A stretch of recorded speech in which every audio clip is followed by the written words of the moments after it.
Did you know that Gouais Blanc is a cultivar that has been hated on for much of global wine history by the unrivaled grape bigots, the French? They once called Gouais Blanc ignoble, a pretty harsh criticism in wine grape context. For shame! It was then super orkies for them to discover through DNA profiling that in fact Gouais Blanc was the parent to some of their most respected and loved cultivars. Gouais Blanc is a parent to Chardonnay, Chenin Blanc, Gamay Noir, Riesling, and even Ferment from Hungary. No, objection, Your Honor. This is totally irrelevant. Fair enough. I just thought it would be cool to share an underdog story. You know, I mean, Gouais is like the sea biscuit of the wine world. Back on topic, today's Hand Drink Solo wine info video covers Ayama's Vermentino 2020, made by winemaker Jolandi van Staden, who, up until very recently, was the winemaker at Morgenster in the Helderberg in Stellenbosch.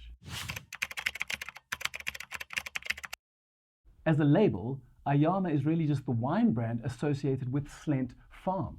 Now, Slent Farm is located in the Voor-Paardeberg wine ward, which is just north of Paarl. The farm was bought by the Schmucker and Verdemonti families, who both hail from the northern Italian region of Friuli. And so really, Slent Farm was their opportunity to inject some Italian spirit into the South African winelands, which is why today, Slent Farm not only produce wine, but also olive oil and artichokes. So what is Vermentino? Well, for starters, it's a bit of a darn mystery. We know that the most famous Vermentinos all come from Sardinia, which is an island just off the coast of Italy. But there are also some pretty darn delicious examples from Piedmont and Liguria and Tuscany.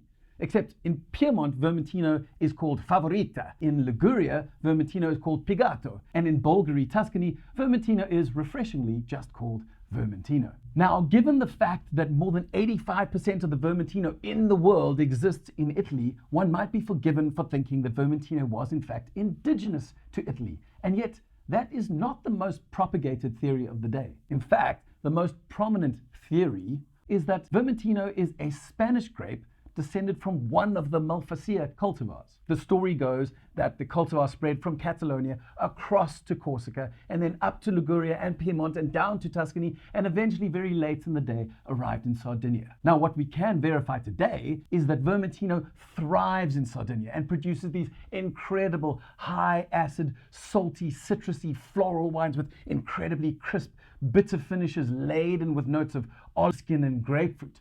And these intense wines are the reason why Vermentino from Sardinia is world famous. And if we look at the map, then this theory kind of makes sense. Lovely Mediterranean grape loves the Med, hops from the Spanish mainland to an island, from the island to the Italian mainland, from the Italian mainland back to an island. It's living its best life. And one might think that the mystery of Vermentino was solved, were it not for that fateful little wine research twist. For another source emerged, namely Christopher Belfraser's 2009 book that casually mentions that Vermentino has a strong genetic link to Ferment in Hungary. Another source went so far as to say that Ferment from Hungary actually was Vermentino by another name. But now when we hear this, we have to keep in tension that we know, thanks to rigorous DNA testing, that Ferment is definitely indigenous to Hungary, which means that if Ferment is Vermentino by another name, does that mean Vermentino is indigenous to Hungary? The short answer is no.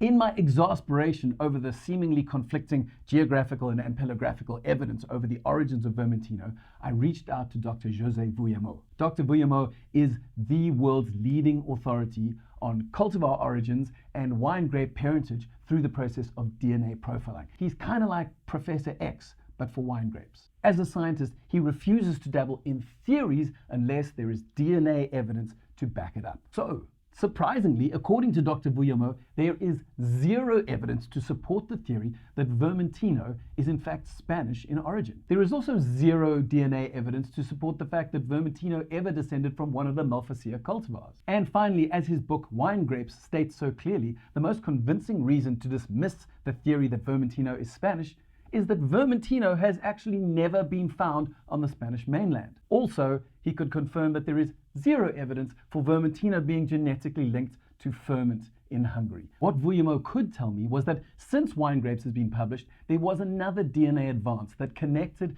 Vermentino to a little grape called Rossula Bianca, which happens to come from Corsica in the Mediterranean.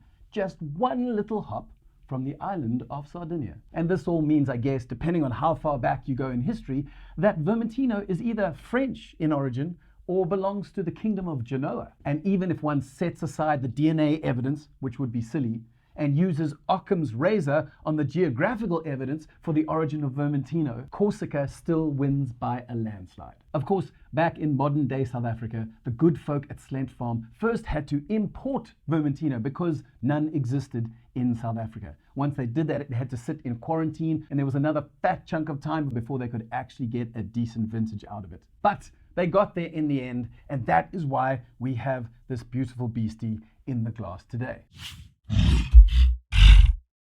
When we give it a sniff, we get a fairly tropical nose up front. There are some quite prominent notes of pineapple and peach and honey, and even a floral sort of honeysuckle, alongside a really interesting, slightly more savory note of salted almonds. It's worth noting at this point that we can already tell that this Voor-Paardeberg example of Vermentino is far more in the style of the warmer Tuscan Vermentinos, which are richer and more textured and slightly riper than the examples from Sardinia. And when we take a sip, well, that really just confirms our theory, because the mouthfeel is beautifully textured and weighted. And what's more, the elements that we smelt on the nose really begin to come into focus. Up front, those lovely, rich, riper peach fruit elements abound, along with that pineapple that we mentioned.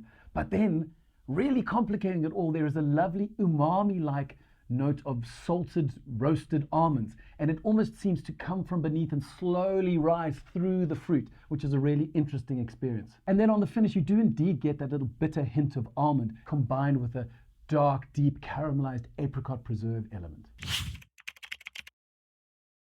When we look at how the wine was weighed, we see that it was macerated and left on its skins for a short while prior to fermentation. It then began fermentation in a stainless steel tank, but halfway through was moved to oak barrels where it completed its fermentation. It was then left on its lees for a full 10 months. Finally, just to discuss those hints of nutty notes, those could partially have been brought about by the barrel fermentation and maturation process, as oak can lend a nuttiness to a wine. But as we've said, Vermentino has its own far fresher almond elements in there as well. So what you have is a kind of tandem nut show going on, which is not as dirty as it sounds. Well, that's all we have time for today. But if you have any more questions about Vermentino, then drop a note or comment on the website and I will get back to you as soon as possible. And if you enjoyed the video, then support us on Patreon and subscribe to the Hand Drink Solo YouTube channel, where we publish at least 6 videos each month talking about things like wine history, wine science, unusual cultivars, and some of the rising winemaking stars coming out of the dynamic South African winelands.